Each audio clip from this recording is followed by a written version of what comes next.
Hello friends, welcome to my YouTube channel easy stream.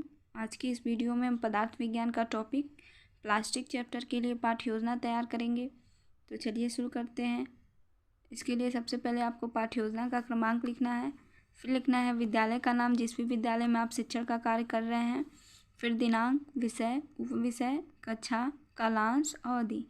इन 6 बिंदुओं को लिखने के बाद प्रकरण लिखते हैं। प्रकरण यानी टॉपिक है हमारा प्लास्टिक। टॉपिक लिखने के बाद हम उद्देश्य लिखते हैं। उद्देश्य में 2 तरह का उद्देश्य होता है, एक सामान्य उद्देश्य और एक विशिष्ट उद्देश्य। सामान्य उद्देश्य आप पिछले पाठ्य योजना या पिछले वीडियो से लिख सकते हैं। विशिष्ट उद्देश्य में 3 तरह का उद्देश्य लिखेंगे, ज्ञानात्मक उद्देश्य, दूसरा बोधात्मक उद्देश्य और तीसरा अनुप्रयोगात्मक उद्देश्य। ज्ञानात्मक में आप लिखेंगे छात्र प्लास्टिक के बारे में बता सकेंगे। बोधात्मक में आप लिखेंगे छात्र प्लास्टिक को उदाहरण सहित व्याख्या कर सकेंगे। अनुप्रयोगात्मक में आप लिखेंगे छात्र विभिन्न प्रकार के प्लास्टिकों की पहचान करने में दिए गए ज्ञान का अनुप्रयोग कर सकेंगे। फिर आता है शिक्षण सहायक सामग्री। इसको टीचिंग लर्निंग मटेरियल या TLM भी कहते हैं। इसमें वो सभी सामग्री आप लिखेंगे जो टीचिंग के लिए यूज करेंगे, जैसे कि चौक, डस्टर, प्लास्टिक के विभिन्न प्रकारों को दर्शाता हुआ चार्ट इत्यादि।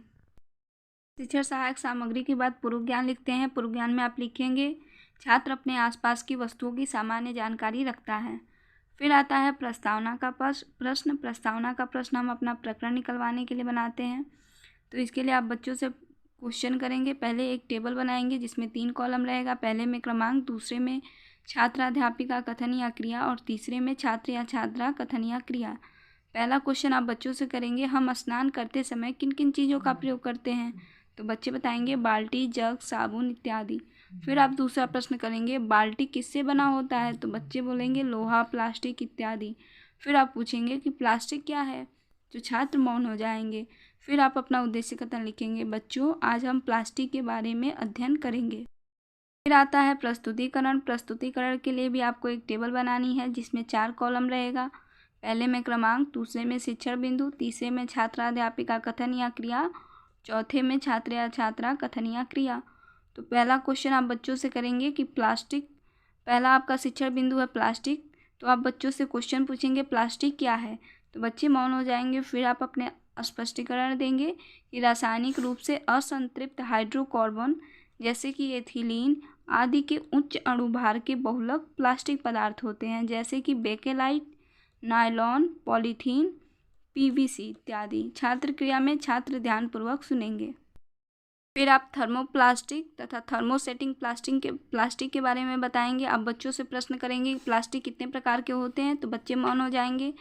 फिर आप अपना स्पष्टीकरण देंगे कि मुख्य रूप से प्लास्टिक 2 प्रकार के होते हैं, पहला थर्मोप्लास्टिक और दूसरा थर्मोसेटिंग प्लास्टिक।